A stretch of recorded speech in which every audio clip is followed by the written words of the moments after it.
O meu nome é Adelino Pereira da Silva, nasci em 2 de fevereiro de 1939, em Ermidas, naquela altura era Ermidas Sado, e acho que ainda hoje é freguesia. Naquela altura a Ermidas Sado era freguesia, mas não era bem Ermidas Gar. Naquela altura chamávamos Ermidas Gar. Concelho de Santiago Cacém. Venho para Lisboa, tinha cerca de 7 anos, em 1945, aí assim, não é? E o meu pai vem primeiro, vem fugido, porque entretanto havia fome no Alentejo, havia greves no Alentejo, havia o racionamento dos bens alimentares, estávamos em plena, tinha começado a Segunda Guerra Mundial, que também foi em 39, e portanto Salazar não entrou na guerra porque já cá estava como fascista. E ele dizia que poupo-vos à guerra, não vos poupa à fome, não é? E realmente havia muita fome, havia muita luta, e aqueles que conseguiram fugir, fugiram, que foi o caso dele. Veio aqui para Lisboa, e foi aqui que já ainda muito novo, não é? Aos 7 anos, comecei a andar de terra em terra, para onde ele ia, naturalmente ia a família. A minha mãe veio logo a seguir, somos 3 irmãos, um rapaz e 2 raparigas, e foi nessas andanças todas que fomos. Tínhamos muitos tios, que eram os meus pais, a determinada altura, serviram de ponto de apoio ao trabalho de direção de partido, não é? E tínhamos que andar semi-clandestinos, porque naquela altura, repare, naquela altura não havia...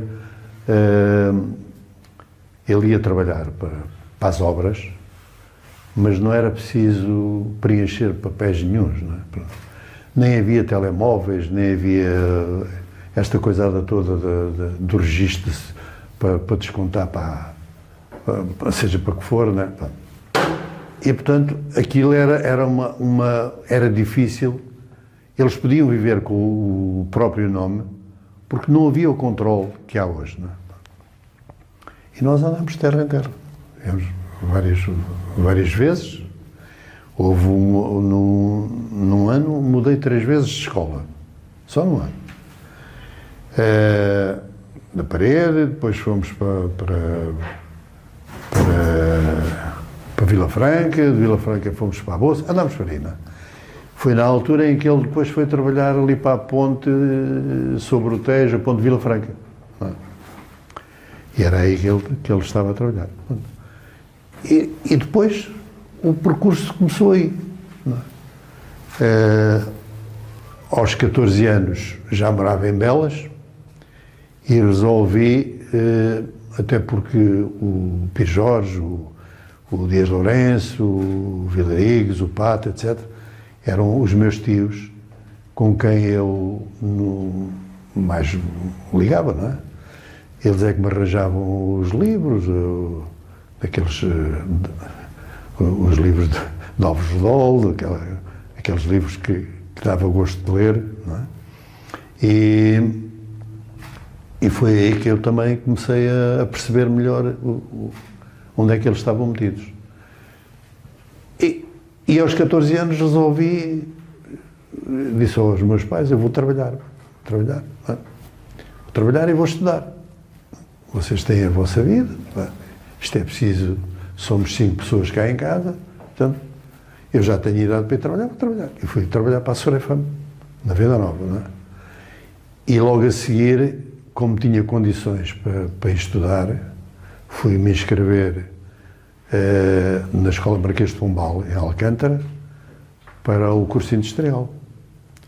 E todos os dias, religiosamente, ia de Belas para o trabalho, na Venda Nova, Amadora, e depois à noite ia para a escola e voltava novamente. E o trajeto da estação de Queluz para Belas era tudo feito de bicicleta, fosse de inverno ou fosse de verão. Não é? Portanto, essa era o... E foi assim que eu comecei também a desenvolver na Sorefam, comecei a conhecer outras pessoas, Havia lá a célula do partido, gente experimentada, tinha vindo de outros sítios, porque a Sorafam, naquela altura, começou a construir barragens, depois, mais tarde, os comboios, e, portanto, aquilo era tecnologia de ponta, tecnologia industrial. Era a chamada nova era industrial, em que, de facto, aquilo tinha, eu acho que aquilo era também de capitais belgas, não é? Além de ter a componente portuguesa. E como estavam aí alguns de oficiais de mecânica que tinham vindo do Barreiro, não é? Eles eram os próprios professores da rapaziada nova. Diga-se de passagem que eram bons profissionais, gostavam de ensinar os aprendizes e os ajudantes, davam indicações e em alguns casos, até instigavam à luta. Eu lembro-me, por exemplo, já em 59, nós conseguimos parar a Sorafam, a partir da mecânica, desligando os quadros. Foram os aprendizes e os ajudantes, porque eles eram muito visados, não é? Já eram oficiais. E aquilo parou tudo. Era uma questão reivindicativa, até na era das empresas que pagava pior, mas tinham introduzido uma coisa que vinha do estrangeiro, que era o trabalho à peça. Não é? Eles queriam implementar aquilo e o trabalho à peça, o que era dar um tempo determinado para fazer uma peça e se reduzissem o tempo para produzir essa peça, tinham um bónus. Não é? E, portanto, a ideia era instigar a fazer as peças com menos tempo, com menos horas, para eles poderem ter um lucro maior, como é evidente. Não é? E isso aí nós percebíamos perfeitamente, começámos a perceber isso. E, portanto, os próprios oficiais, não é, diziam: vocês não tenham pressa de fazer as peças. Isto é feito com esse tempo. E não queremos que isso baixe para menos tempo. Portanto, mantenham isso. De preferência, mais uns minutos. Não há bónus, mas era bom manter isso. Foi assim que, na escola industrial, estive lá ligado a determinada altura, estávamos os 3 ou 4, não é? Um deles trabalhava comigo na Sorafam. Estivemos ligados ao movimento estudantil, no ensino secundário, não é? E ainda não tinha havido aquelas grandes lutas dos estudantes do ensino universitário, que só se dá mais tarde, em 62, não é? Tem um grande impacto, não é? Mas já nessa altura, nós éramos ativistas, fazíamos pichagens contra tudo e mais alguma coisa. Era aquilo que aparecia na ocasião.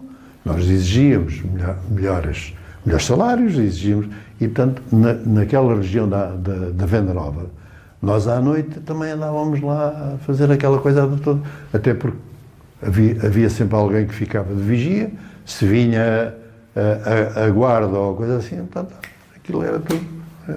A minha mãe e o meu pai também chegaram a estar os dois presos. Os dois. As minhas irmãs não chegaram a estar presas, porque a determinada altura não só não tinham sido presas, enquanto não saíram do país, elas a determinada altura saíram do país e foram para a França, não é? E depois perdi-lhes o percurso, não é? Portanto, aí não houve hipótese de eles prender. Os meus pais foram presos no mesmo ano em que eu fui, por denúncia de alguém que denunciaram o Blanco e Teixeira. Eles viviam em Coimbra, eram casa de apoio do Blanco e Teixeira, o trabalho de direção do partido, e a denúncia do Blanco e Teixeira levou a assaltar a casa e os 3 serem presos. Não é? Eu fui preso em Lisboa, fazia parte da direção do Comitê Local de Lisboa e tinha a minha responsabilidade, além de montagem de tipografias. E já ter começado a trabalhar com o Pires Jorge nas questões ligadas à passagem de fronteira. Não é? Depois, quando ele foi preso, em 61, a mim atribuíram passagem de fronteira no Alentejo e ao Manuel da Silva na parte norte. Mas havia mais gente, claro. E ainda fizemos algumas passagens. Não é? A partir da mina de São Domingos, havia um indivíduo que era casado com uma espanhola e que viveu em Espanha. Não é? E eles faziam muito aquela passagem do rio Guadiana por ali. Não é? Assim como faziam em Alcotim. Alcotim tinha essa particularidade. Havia as festas anuais e havia o contrabando de café. Naquela região do Alentejo, Campo Maior, etc., o Naveiro, naquela altura, já tinha cafés, chamavam-se os cafés Camelo. Ainda não era este o Delta. Não, ainda não havia o Delta. Os cafés Camelo. E eles traficavam muito isso. E, à pala disso, digamos, os passadores de cafés também serviam e eram utilizados para nos ajudarem também a passar gente para o outro lado. Não é? E isso resultava. Eles conheciam os guardas fiscais, eles conheciam aquela gente toda e, portanto, não havia dificuldade nenhuma em passar a fronteira. Eles sabiam onde é que passavam. Nós muitas vezes passávamos, era pago, os contrabandistas não faziam nada de borla e isso funcionava. E funcionou durante muitos anos, não é? Até eu ser preso, tinha ligado a isso. Depois, em Lisboa, fazendo parte da direção do Comitê Local de Lisboa, tinha a parte ocidental, que era a Venda Nova Amadora, onde eu conhecia bem, porque tinha lá trabalhado, na Serafam, e a parte oriental de Lisboa, Cabo Ruivo, até Moscavide, também era uma zona de muita concentração operária, e era um mundo onde eu me movimentava melhor, conhecia aquilo, muita gente, não é? E portanto aquilo funcionou até à minha prisão, que também foi por denúncia, não é? Foi em 1963, eu tinha um encontro marcado com um fulano que também fazia parte do comitê local, que acabou por ser preso, faltou ao encontro que eu tinha com ele, tinha o recurso e ele também faltou, e automaticamente eu comecei eu e a minha companheira começámos a perceber que ali à volta da casa, aquilo era ali junto à Graça, que era, há bocado disse-lhe o nome, Sapadores, não é? Não me recordo agora no nome da rua, não é? Mas é Sapadores, era um general qualquer coisa, não é? E começámos a ver coisas estranhas, não é? E foi nessa altura que ela, estando mais de vigia, diz, olha que estamos a ser vigiados. E naquela noite resolvemos mesmo, deixando tudo, levei só uma documentação, que era a documentação mais necessária e mais sensível, e fomos embora. Ela com o miúdo, então. E houve uns olhares esquisitos que olhavam para nós, mas como ainda éramos muito jovens, eles não deviam estar a identificar ainda bem, nem sequer o indivíduo talvez dissesse, já tivesse dito tudo, não é? Mas a verdade é que aquela casa era alugada por uma pessoa que ele conhecia, que era um casal ali da Fonte Santa, em Lisboa, e que eles foram também buscar e acabou por dizer onde é que era a casa, porque esse tal, ele chamava-se Pedro Manuel. Há o Manuel Pedro, que é o nosso habitante também daqui. E aquele chamava-se Pedro Manuel. Eles acabaram por prendê-lo, devem-lhe ter dado uns safanões, ele falou, puseram-no ao fresco e eu acho que eles acabaram por levá-lo para a África, para uma daquelas, ou Angola, ou outra coisa qualquer. Porque eu nunca mais vi semelhante criatura. E, aliás, ele meteu o comitê local todo na cadeia, não é? E foi aí que eu comecei mesmo a minha atividade política no trabalho da organização. Puseram uma questão, eu tinha ido dar o nome para a tropa.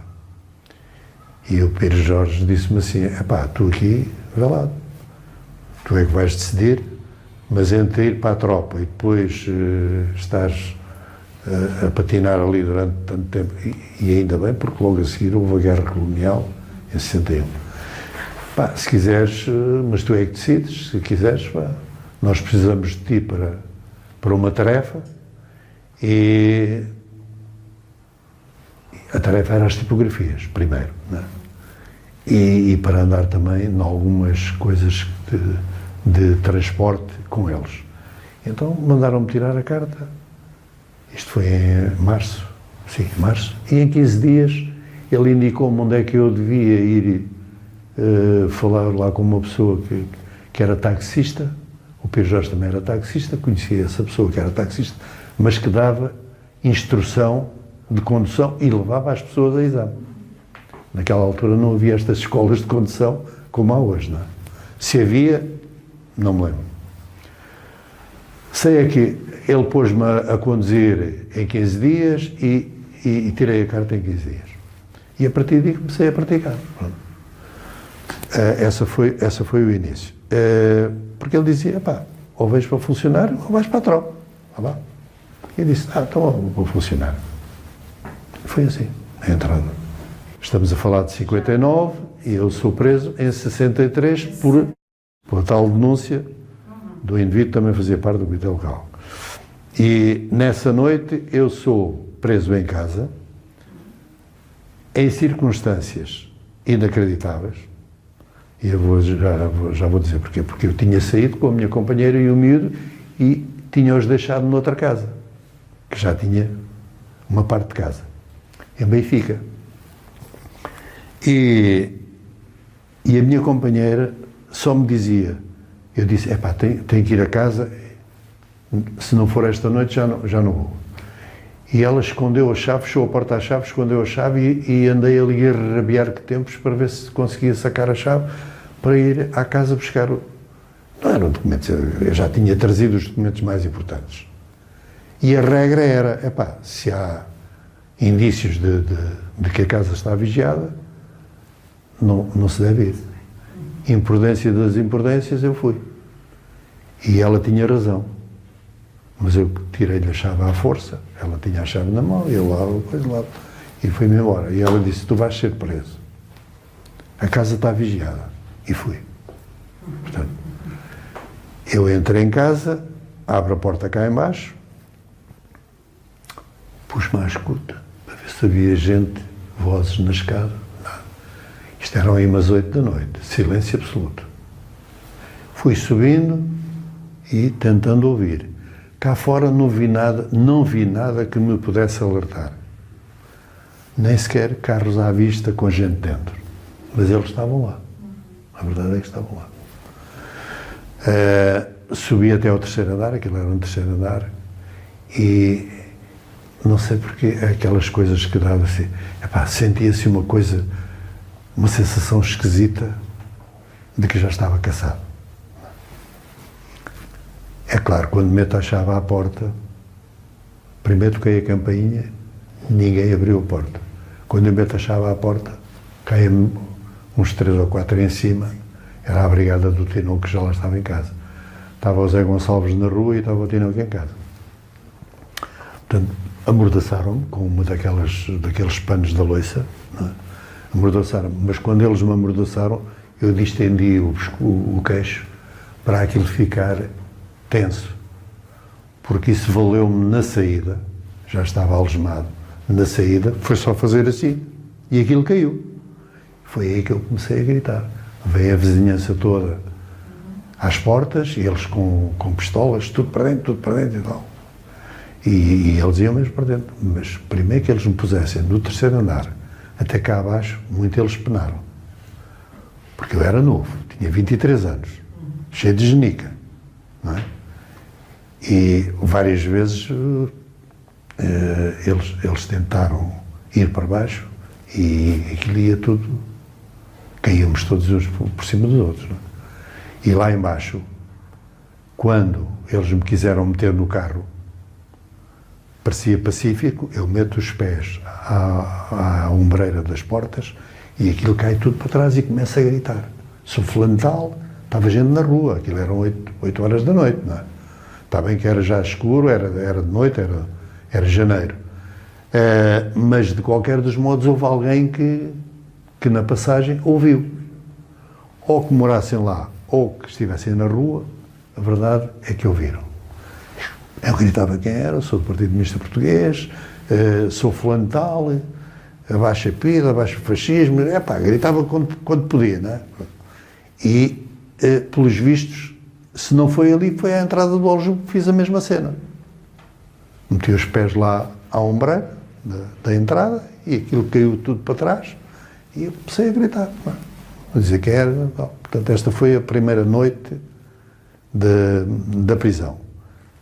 Passado aí, quando eu pensava, meteram-me lá no curro e eu pensava, agora só tens uma solução. O melhor é ires dormir o que puderes, porque isto agora tens de aguentar. Passado aí umas 2 horas ou coisa assim, toca aquele célebre telefone lá do coisa, terrim, vem o guarda prisional, prepara-se para ir à polícia. Eu disse, já estás tramado.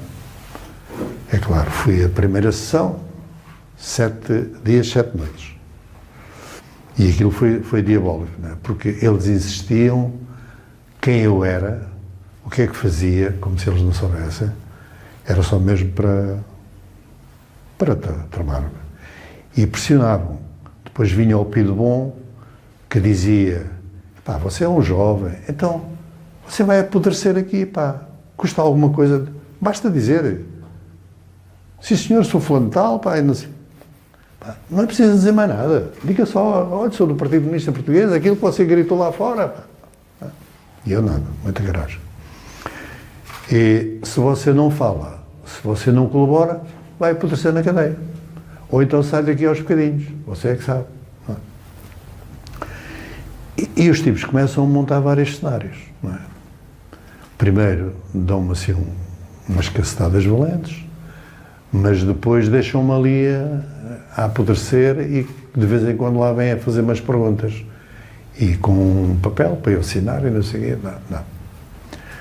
Até que eles começaram a meter outro tipo de cenários, que é, eu ouvia vozes gritar, pareciam umas vozes do miúdo, umas vezes. Aquilo era voz de miúdo gravado, sabe?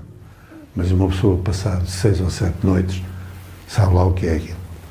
E parecia-me ouvir os berros da minha companheira, assim, malandros, bandidos e tal, assim. E aquilo, digo eu assim, pronto, também já aprenderam. E eles diziam, você não tem outra solução. Já aprendemos também a sua mulher e o filho. E já aprendemos o seu pai e a sua mãe. Já aprendemos não sei quem. Eu tinha um preso, uma porrada de gente de família. Não. Nada disso era verdade. Até aquela altura. Depois em maio já era verdade. Já tinham prendido o Blanqui, o meu pai e a minha mãe. E depois em dezembro de 61, exatamente, em dezembro de 61, é que vão prender a minha sogra, a minha mulher e o miúdo. Mas aquela história do Pido Bom e do Pido Mau é uma coisa diabólica. Que os gajos sentam-se e começam ao tinoco. Olha, você já viu, até no nome somos praticamente, temos o mesmo nome. Você é Adelino Pereira da Silva, mas aquela converseta, você é Adelino Pereira da Silva, eu sou Adelino da Silva Tinoco. Está a ver? Não estamos muito longe. Você é da Silva, eu também sou da Silva. Você é Adelino, também sou da Silva. E andou ali a moer. Eu só olhava para os indivíduos, e não dizia nada. Absolutamente nada. Tive assim vários dias. E eles começaram a danar-se. Não é? Depois a cena dos gritos. Não é? Entretanto, aí à 7ª noite Aí às 2 da manhã, 1 da manhã, 2 da manhã, levaram-me para o Aljube. E um dos indivíduos que lá estava, que não era o Tinoco, era um outro inspetor qualquer, não sei se era o Billy Pires, se era outro qualquer, só dizia assim, epá, este gajo vai dar que fazer. Este gajo vai dar que fazer. Mas ele vai falar. Deixem-no por minha conta e vocês vão ver se ele fala ou não fala. Então, desapareceu. Nunca mais o vi. Eu chego ao Aljube, ia podre de sono. Não é? Assim que caí na tarima, aquilo, meu amigo, eu adormeci logo. Passado aí umas 2 horas, estavam a acordar para ir para outra sessão. Ainda ouvi o relógio da Sé, a dar as badaladas, devia ser para aí umas 3 da manhã, portanto, eu devo ter entrado à 1 da manhã, um pouco mais, ouço às 2 da manhã e ouvi às 3 da manhã. Logo a seguir saio. Foi mais uma sessão de 7 dias. Eu tinha receio de beber alguma coisa que me pudesse drogar de tal maneira que depois não me controlava. Não é? Mas eu tinha lido aquele folheto, se fores preso, camarada. E lá dizia, não te esqueças que eles fazem isto. Aquilo era o elencar de uma série de situações já conhecidas. E eu só dizia para mim, tu aqui não falas, na polícia não falas, e não vais falar. Perdes a vida, mas não perdes a dignidade. Portanto, aqui não falas. Porque era aquilo que o meu pai e a minha mãe me tinham dito, e até o Pires Jorge, disse, a PIDE não consegue obrigar ninguém a falar. Se uma pessoa não quer, não quer. E nós temos vários milhares de exemplos. E é verdade. O indivíduo só fala se quer. É claro que houve muitos que não resistiram, até por coisas menos graves. Não é? Até, em alguns casos, eles, o que é que recebiam? Um documento qualquer.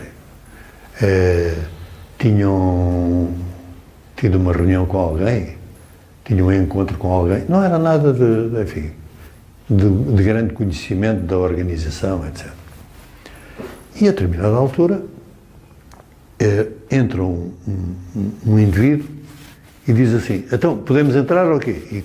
E eles entram uma série de indivíduos de bata branca, cheios ou de tomate, ou de sangue de galinha, sei lá, qualquer coisa, não é? Mas vinham todos besuntados com, ou era tinta ou era sangue. E o indivíduo depois já não começa... Mas a verdade é que vinham com um alguidarão enorme. Traziam um serrote, um martelo, um ou 2 facalhões, e depois aqui em cima da mesa, que é a única mesa que lá estava, é uma mesa e a cadeira do indivíduo que está lá para a gente não dormir. Não é? Briga com as moedas, faz ali bate com o molho das chaves, faz tudo para a gente não dormir. E a determinada altura a gente começa a ver aquilo a movimentar-se. Não é?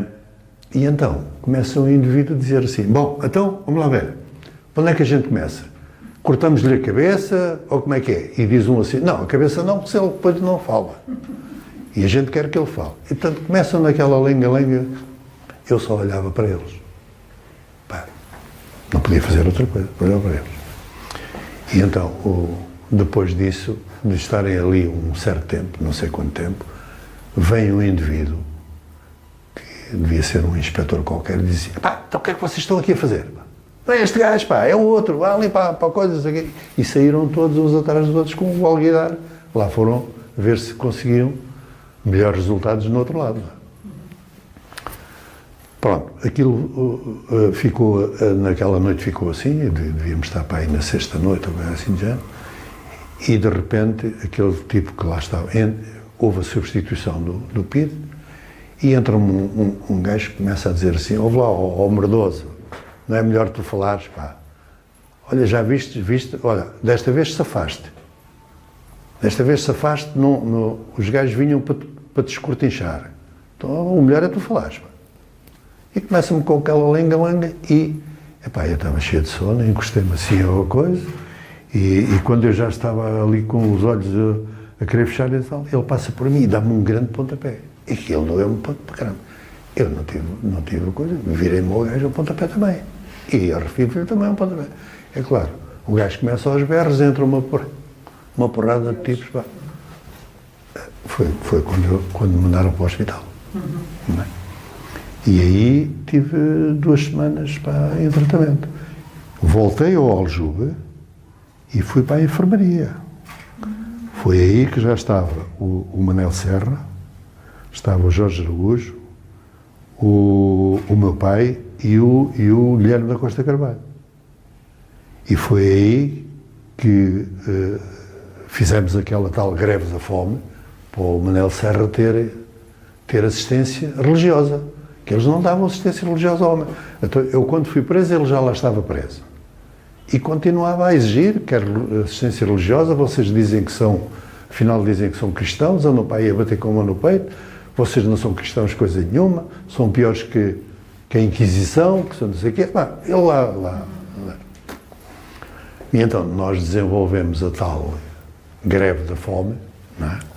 Durante 3 ou 4 dias, já não me lembro. Mas a verdade é que o homem acabou por ter assistência religiosa. Isto é, foram os comunistas que estavam na enfermaria que acabaram por insistir, fazendo uma greve da fome, desenvolvendo uma luta, naquelas circunstâncias em que ainda estão sob um processo de interrogatórios, não é? E já estavam metidos naquilo. E então, o homem acaba por ter assistência religiosa. Mas é ele que escolhe. Eu quero fulano tal ali da Sé. E foi lá. Portanto, aquilo para ele foi uma coisa, digamos, nós sempre tivemos boas relações com todos os patriotas e todos os antifascistas. Bem, isso não era nada do outro mundo. Foi decidido e nós fizemos. Primeiro fui julgado no plenário. E tinha escrito uma contestação em que o advogado queria que eu fizesse um acordo com eles para atenuar. O advogado era um advogado oficioso, não é? Para atenuar as circunstâncias, para não ser. Era um jovem e tal. Isso fez-me lembrar a conversa do Pino, não é? E eu prescindi do serviço dele. E ele disse: não, mesmo prescinda, eles estão-me a pagar. Eu sou obrigado a ser o seu advogado oficioso e tal. E eu disse para ele: então não me chatei. Porque isso é conversa que não me interessa, não é? Portanto, isso prescindo. A verdade é que eu escrevi a contestação, foi ele que me arranjou o papel. Eu pedi para ele me arranjar papel e lápis, e ele arranjou. Por acaso trouxe-me uma caneta. Eu escrevi a contestação e entreguei-lhe a ele para ele entregar ao tribunal. A determinada altura, o juiz, lá, disse: aquela acusação toda, não é?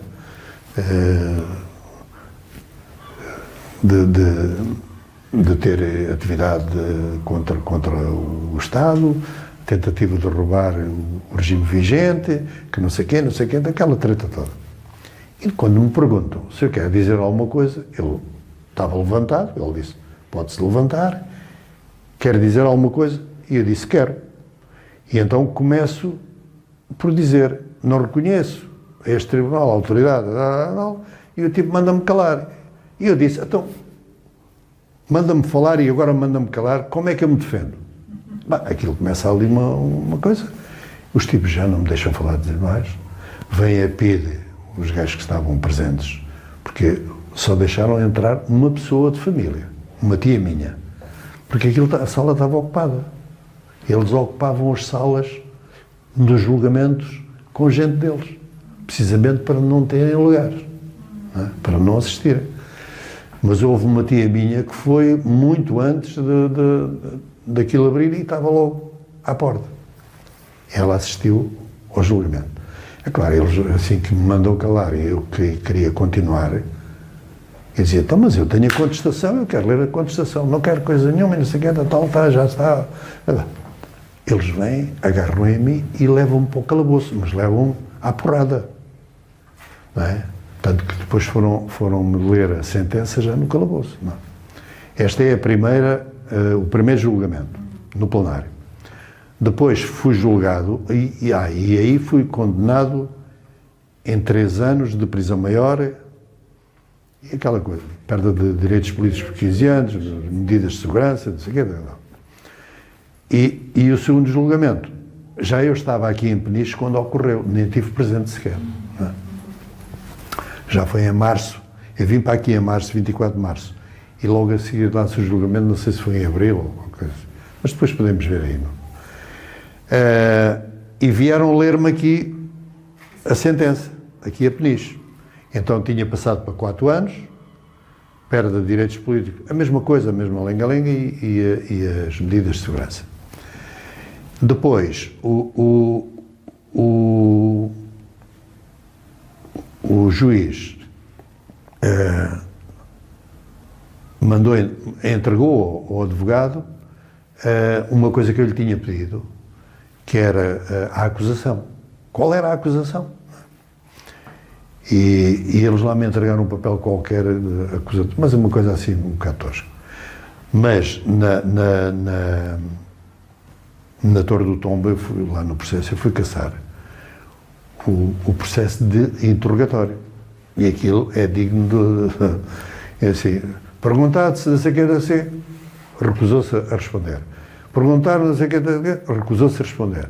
Perguntado sobre não sei o quê, era tudo recusado. Tinham pedido para assinar, recusou-se a assinar. E, portanto, todos os documentos estão nesta base. E é este o julgamento. Depois venho, já tinha vindo para aqui. Eu estive ali no Aljube mais de 1 ano, o que não era normal.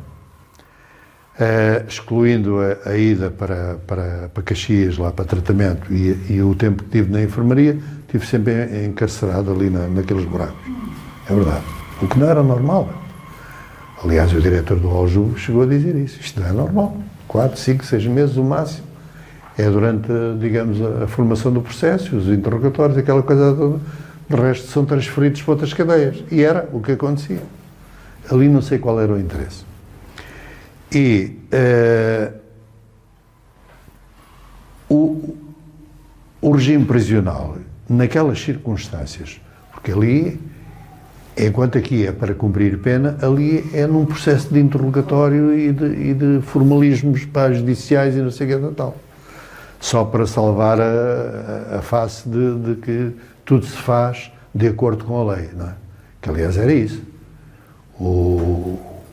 Os tribunais plenários e a PIDE funcionavam como uma unidade e um pilar do regime, um dos pilares do regime, em que uns prendiam, interrogavam e outros julgavam e, portanto, esta aparência de legalidade funcionava para demonstrar ao país e ao estrangeiro de que a polícia defendia-se, enfim, dos terroristas, como eles diziam, não é? Tanto que os jornais da época, quando são presos vários membros do comitê local, foi preso uma rede de terroristas e tal, e não sei o que tal, que trabalhavam no sentido de derrubar o governo vigente, e não sei quantos, instalar mais isto e mais aquilo, e não sei o que. Pronto. E, portanto, nessa base, aquele local, eles tinham aquilo como uma cadeia infernal. Nem sequer havia hipótese de falar com um dos guardas. Os únicos momentos em que uma pessoa falava com um guarda no Aljube era se podia ir à casa de banho, ou o guarda vinha dizer prepare-se para ir à polícia, ou então prepare-se para ir à visita. Eu, como só tive 2 visitas naquele ano que estive em Peniche, em Caxias, bola, Aljube,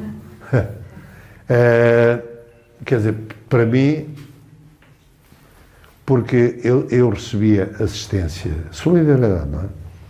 Que me levavam como se fosse de família. Uma seria de família, outra não seria. Mas a solidariedade sempre existiu. Não é? E levavam-me roupa, levavam-me às vezes alguma coisa para comer, pouca, porque eles também não davam, não é? E sobretudo, a questão da roupa, lavar a roupa e ter a roupa lavada, porque ali não havia condições, nem para lavar roupa, nem para enxugar roupa, enquanto aqui já havia, não é? Quando eu cheguei aqui, fui enfiado aqui numa destas celas, não é? Pavilhão B. E tiraram-me tudo o que eu trazia, exceto a roupa que tinha vestido, não é? Depois devem ter revestado tudo e depois deram a mala da roupa. Eu trazia uma mala com roupa. E essa mala acabaram por me entregar, não é? Mas não me deram, eu trazia um caderno, até nem trazia nada escrito, não é? Mas trazia um caderno e um lápis. E eles ficaram logo com isso. Trazia também tabaco e mortalhas, eles também ficaram com isso. Portanto, só deixaram entrar a roupa. E durante um certo tempo, fiquei sem nada. Não é? Aliás, eu até disse aqui numa entrevista, quando foi do Público, que tinha sido enfiado aqui e que nada para ler, nada para escrever, nada para coisa nenhuma. Não é? Aqui, a única coisa que tínhamos era, à hora da refeição, íamos todos do mesmo piso comer ao refeitório, não podíamos falar, não podíamos trocar nada com ninguém, nem dar nada a ninguém. Portanto, estou a falar de 1964. Porque foi-me lido algumas partes, algumas regras do regulamento interno, em que dizia concretamente, não é? Quais era o regime em que eu ficava. Que era um regime de observação, como se uma pessoa já não tivesse sido observada há muito tempo, não só nos interrogatórios da polícia, como também no Aljube, ou em Caxias, onde as pessoas estiveram, não é? Ainda entravam aqui em regime de observação por um período até 6 meses. Para mim, esse período de 6 meses foi durante os anos. Porque eu tive aqui 5 anos e 8 meses, só no último ano é que passei ali para o pavilhão A. No ano em que fui libertado é que passei para o pavilhão A. Foi em 1969. De resto estive sempre aqui. Ou neste piso, ou no de cima, ou no outro. E depois estive ali então o último ano. Portanto, em regime de observação estive aqui sempre. Os nossos filhos ficaram muito traumatizados porque, basta dizer, quando vinham aqui à visita, os pais, os familiares já estavam sentados da parte de dentro, com um guarda postado atrás de si. Eles entravam e quando viam os familiares, a sensação que tinham é que só não tinham pernas. E, portanto, muitos dos nossos filhos, das crianças que vinham visitar os pais, durante muitos anos, e há registros vários, não é? Pensavam que os pais não tinham pernas.